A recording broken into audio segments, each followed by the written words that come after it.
response is this: he liberated his own slaves very graciously, gave them land in 1906. Yeah.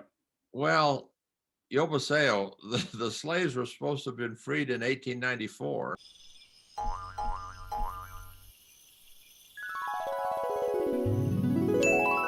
Hello, everyone. This is Mark Peterson with the Frog Outside the Well Research Center, and today I have a special guest.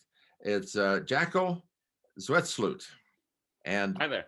that's an unusual name for American speakers, I suppose, but it's a Dutch name, right, Jacco? That is exactly correct. Yep, Dutch. Jacco is indeed my name. Jacco.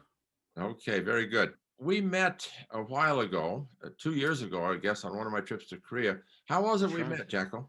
So I was really interested in your columns in the Korea Times, and there was a mini series within the series where you were writing about the big change that was happening in Neo-Confucianism to make Korea into a male hierarchy-centered society, a patriarchal lineage, going to the point of removing women from the jokbo, the family trees. And so I was really interested in that, and I wrote to the address at the bottom of your column in the Korea Times, and you said, "Oh, I happen to be in Seoul right now. Let's meet." And we met that afternoon and had a wonderful time together, talking and just walking around. It was great. Yeah, I remember that. And in fact, I think we'll talk about it here in a little bit. Before we do, I want to show you something that I've prepared here, because I think you look a lot like Garrison Keillor. Wow. Well, I'd be happy if you told me I sounded like him. Yeah, well, let me find it. Here it is. Here it is. I thought we'd play a little game. And the question is this Garrison or is this Jacco? Here's our first one. Here's two pictures. Which one's Garrison? Which one's Jacco? If we had an audience here, let's hope they would say the one on the left is Garrison, the one on the right is Jacco. Here's one. Which one's Garrison? Which one's Jacco? I think Garrison's on the right. What do you think? I think they're both me. Yes, they're both you. It's a trick question. Okay. And finally here, which one is Jacco? Which one is Garrison? I think Jacco's on the left. What do you think? In a few years' time. Again, a trick question. They're both Garrison. So finally, who's this? Who is it? Well, I think you can claim this picture too, Jacco, if you want. I like to keep my eyebrows a bit trim. Yeah, this thing exaggerates the eyebrows, but it's a nice caricature. It's very nice. Okay, well, I've just tried to make my point that I think you look a lot like Garrison Keillor. On the day that we met, we were interested in looking for a house, and we found it here that you had heard was a eunuch house. Yeah, the two-story house you can see behind the house that we're looking at. Inside it, sort of a pale blue two-story Japanese colonial house, there was a man who was interpreting or translating documents to and from Japanese and Korean. And according to his account, he said that this large hanok that we're looking at was a house that had once been lived in by palace eunuchs from Gyeongbokgung Palace. And I thought, wow, that's really interesting. Well, indeed, there are eunuchs that lived near the palace. Most of them, from what I understand, lived on the west side of the palace. And in fact, I've read a source that said that Hyojadong, on the left side of the palace, on the west side of the palace, Hyoja is actually a corruption or a beautification of Hwaja. Hwajadong, Hwa meaning fire, but Hwaja also being a euphemism or a pejorative for eunuch. And so Hyojadong sounds very Confucian, you know, a Hyoja is a filial son. But in reality, Hyojadong is supposedly Hwajadong, which is the neighborhood of the eunuchs. This one isn't in that neighborhood. We're not going to tell you where it is because there's some sensitivity about who owns the house and who lives there, and they don't want to be disturbed. So we won't. I've cropped the picture so you can't tell exactly where it is. Yeah. It had a bit of a storefront for a time. Yeah, it's an interesting building. It was once kind of a gallery slash tea room, but it's been closed for over a decade. Yeah. And I took you to go and have a look at it. Well, when we went to look at it, we did an interesting thing, and that is, you see the building behind it is a tall building, and Yeah. I had heard from my reading on two different resources, one a report of a eunuch house out in the countryside, and another on a novel called Twiguk, the green chrysanthemum is the way it's translated, a novel by Ansu Gil. And it's a story of a eunuch household. It's Mhm. quite an interesting story. In fact, I have often taught it in my advanced literature class. But in that story, it talks about the inner quarter of a eunuch household, where the eunuchs would operate in the outer sections of the house. But all traditional Korean houses have an inner courtyard for the females and the outer courtyard for the males. And so I wanted to get up high and look down at this building and see if we could see it had an inner courtyard or not. And lo and behold, it really doesn't. It has just the standard outer courtyard here in the foreground, the bottom, and an inner courtyard in the top part. So Yeah. it doesn't fit the description of a eunuch house, but that's not to say that it's not. But we had a delightful time. You remember getting into this building. We do, yeah. We basically, well, you, I think, are a man of standing and a certain kind of age that you can talk your way into any office. And you basically walked and talked your way into an office and said, "We'd like to look outside your window, please." That was really funny. Well, we picked an office in the building that had exposure on this side of the building, and an office we thought would be friendly. Yeah. And it turns out there was an airline office on this side of the building, and the airline people, it was kind of like a vice president or a manager who was very gracious. She Yeah. took us into her office, and we looked down and, and took this photograph. It was an unusual day. So that's how we met. We were the eunuch hunters. We were the eunuch hunters. Yes. Well, one Although the reason eunuchs I have long since wrote moved in on. the Korea Times about the eunuch, and I also did a piece in my YouTube channel about eunuchs, because I met a eunuch, one of the last living Wow. eunuchs from the Joseon dynasty. He was a mere child when the dynasty ended, and when I met him in the mid 70s, I met him in 70, would have been in 78, I think, 77 or 78. When I met him, he was in his late 60s. Yeah. Wow. And he was one of the last living eunuchs from the Joseon period. But Was it normal for eunuchs to be castrated in their childhood? oh, absolutely. Absolutely. Yeah.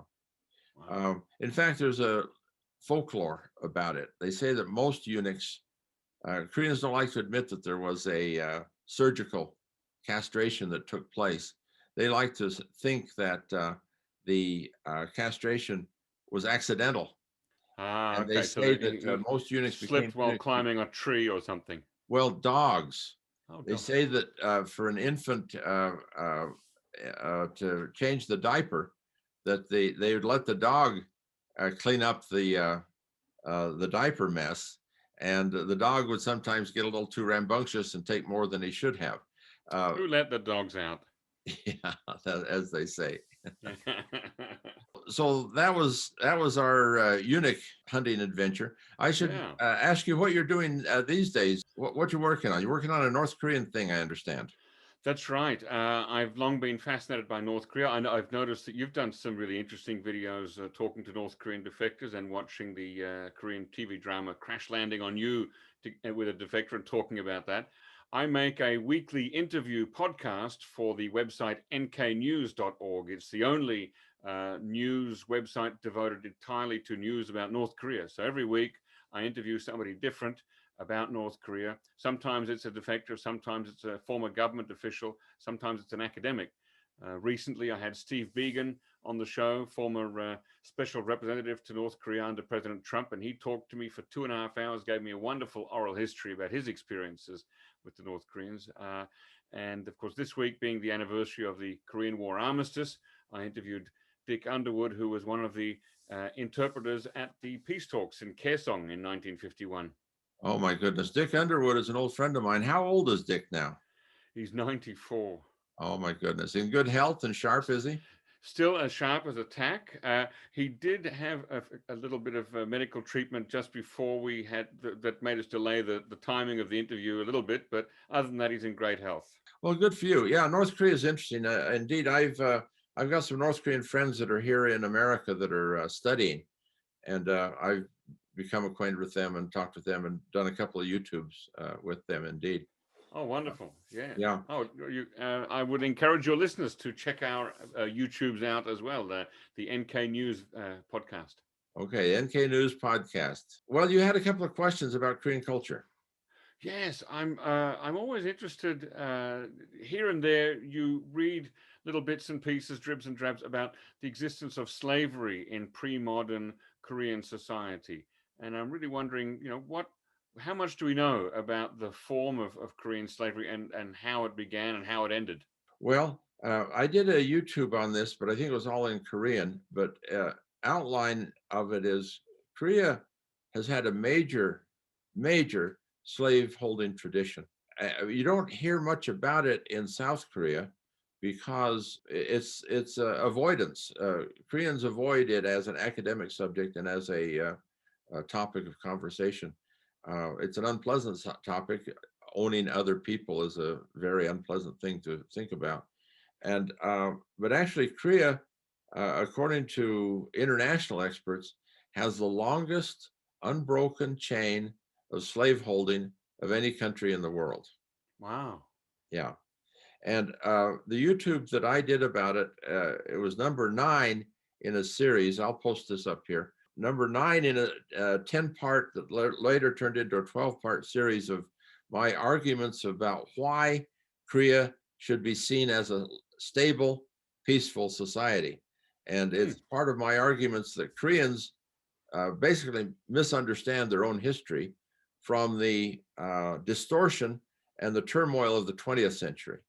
You get away from the 20th century, and Korea really has a long, stable kind of history that's really a source of pride, but it's been hammered into Koreans by the Japanese that Korea is not dynamic, and Korea doesn't change dynasties, and Korea doesn't have a samurai, and Koreans are a bunch of softy students traditionally, the sunbi. The sunbi, right? The gentleman scholar, often the country garden. Yeah. And the recruitment for government office was not who had the strongest swordsmanship, but who had the best pen. So the pen was mightier than the sword in traditional Korea. Well, the flip side of that is this long, stable society with the same aristocracy on the top since the Shilla unification has led to slaveholding that was never ending, the Shilla unification, until basically 1894, 1896. The descendants of the prisoners of war, slavery in almost every case originates as a prisoner of war. Even the American African slaves were not captured by British tradesmen, but the British tradesmen went to the African king and said, in your warfare lately, have you captured any enemies? Any of your tribal enemies? And the African king says, oh yeah, we've got a bunch of them here. And that's, well, the trader will say, I'll give you some gold or some rum or some goods, sell me your slaves. So even the African slaves were originally prisoners of war. And in Korea, the prisoners of war from the three kingdoms fighting became the slaves of the unified Shilla period. Their descendants were the slaves of the Koryo period. Their descendants were the slaves of the Chosun period. Such that somewhere around 40% of the people in early Chosun were slaves. Wait, 40% of the entire population of Chosun Dynasty Korea were slaves? Yeah. That's almost 1 in 2. That's amazing. Yeah. So it's, yes, Korea really has a strong slaveholding tradition. And in South Korea, they don't talk about it very much. There aren't very many books published. You look up books on American slavery, and they're dozens of them. Everybody has an angle to analyze American slavery, but you look up books on Korean slavery, and they're very, very few. Yeah. It's not a popular topic. But in North Korea, they Yes. talk about slavery quite a bit because it's the evil of the past. Right. And North Korea, with its ideal, the communist state, the socialist state, they've alleviated all the problems of slavery. Of course, they've installed a 3-tier society that virtually put slaves on the bottom again. But, in the Chosun period, there were clearly 3 levels of society. There were the Yangban slave owners at the top, the free men, farmers in the middle, and then the owned slaves at the bottom.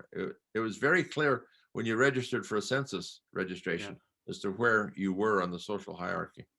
When you visit the campus of Songyungwan University, the oldest university in Korea, up in Kaesong, which is now in North Korea, they take you to a museum there, and one of the displays in the museum, it shows sort of a comparative price table of the price of a slave compared to the price of an ox. And the ox is much more valuable than the price of a slave in Chosun time. So they use that, as you say, to show about the corruption and social evils of Chosun dynasty or pre-modern Korea. I understand that in North Korea, every county has a museum, and much dedicated to the Kim family, of course. But in each of these county museums, that plaque of the price of a slave and the price of an ox is posted.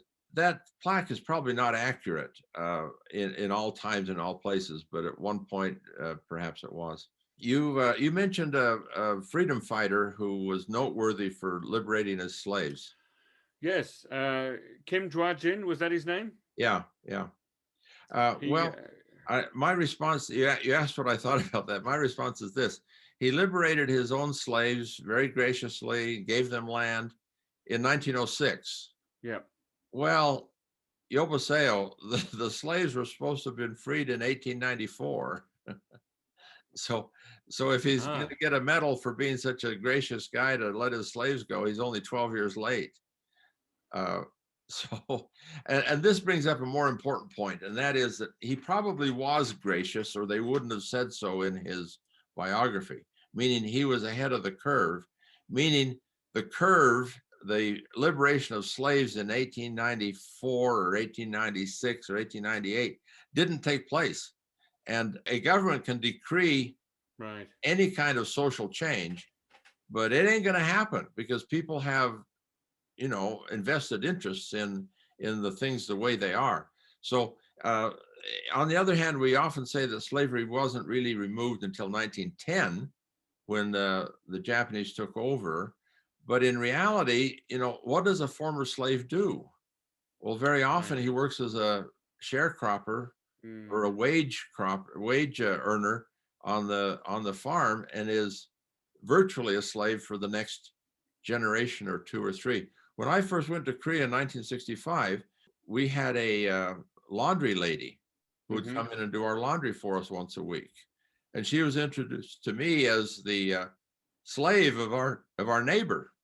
And that was presented in a joking fashion, but looking back on it, it may have been that she was a descendant of the slaves and really hadn't achieved independent economic status even yet. So when did slavery die in Korea? Well, when did it die by decree? When did it die in actual effect? And when did it die economically? Are all 3 different questions. That's right. There can certainly be a lag, and then it can rear its ugly head again. Just a few years ago here in South Korea, there was a bit of a scandal where people who were forced to work on the salt flats down on the southwestern coast of Korea, making salt out of seawater.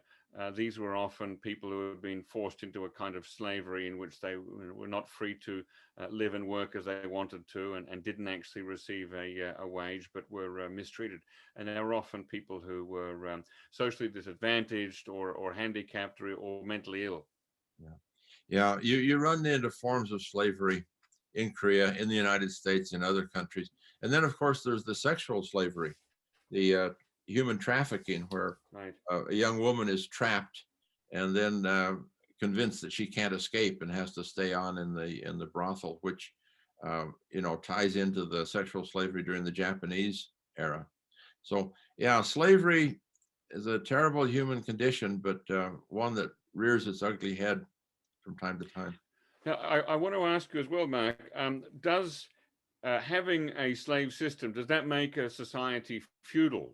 Because the North Koreans often use this word feudal, I think it's 봉건주의, if I'm not mistaken, Yes. to describe pre-modern Korean society. They say that Korea was a feudal society. And what are the hallmarks of a feudal society? And was Korea feudal?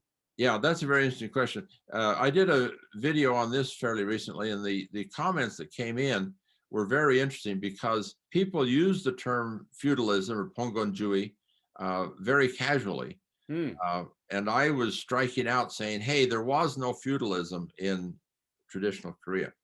And the responses came back is that years ago, you talk about somebody who's maybe over 40, they learned that Korea had feudalism. But in reality, since 20 years or so, they're no longer teaching that Korea was a feudal society. They've gotten away from that. And the point is, again, this is a Japanese manipulation. Korea is still suffering from the Japanese occupation intellectually. There are aspects of Korean history that are what the Koreans call Shingmin Sagwan, a historical perspective from the colonial times. And the Shingmin Sagwan includes several things, like earlier we talked about the idea of long, stable dynasties is rejected and considered a inelegant, lesser form of society than a dynamic, warlike, constantly changing dynasty like Japan has. The feudalism is part of that as well, because the Japanese in the late 19th and then going into the 20th century adopted a European perspective, a Marxian kind of history that said there was feudalism, because in Europe there was feudalism, and the Japanese, lo and behold, they had feudalism.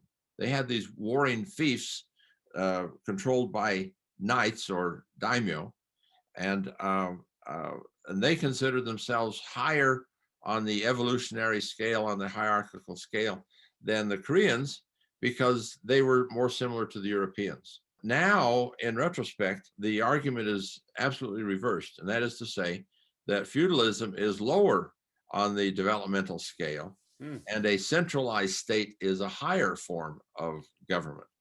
And Korea has had a centralized state since, since the unified Shilla, basically, but certainly through the Koryo, and then in the Chosun period, where recruitment for office was not who could wield the sword and who controlled this territory or that territory, but in Korea it was the man who could pass the exam, and that's when the sunbi takes over. And I like to say the pen is mightier than the sword.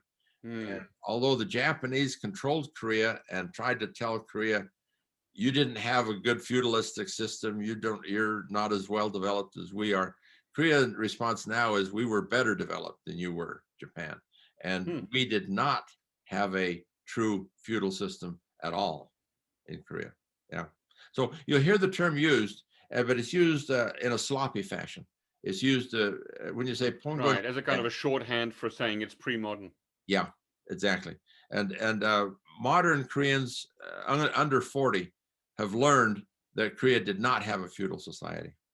But the North likes to say that still. The North likes they like to downgrade earlier days to show how much better their socialist system is today. Yeah, that makes sense. Thank you for explaining that to me, Mark. That's my take on it, at least. And so for what it's worth. Well, it's been good chatting with you. Great chatting with you again. Actually, this is only my second time to see you face to face. The last time was in person. Today it's via Zoom. Yeah, when we roamed through the streets of Seoul trying to find a eunuch house. We'll do it again one day. I hope so. I've been locked down tight with the COVID, but and it's flaring up again. I had hopes of getting over to Korea in October, November, but it looks like next spring might be the best hope if we can all get vaccinated and get this bug wiped out once and for all. Well, Jacko, good visiting with you. And everyone look at the NK News NK News podcast. Yes, please check us out. Okay, very good. Hey, it's good to see you. We'll see you later. Thanks, Mark. Be Uh, well.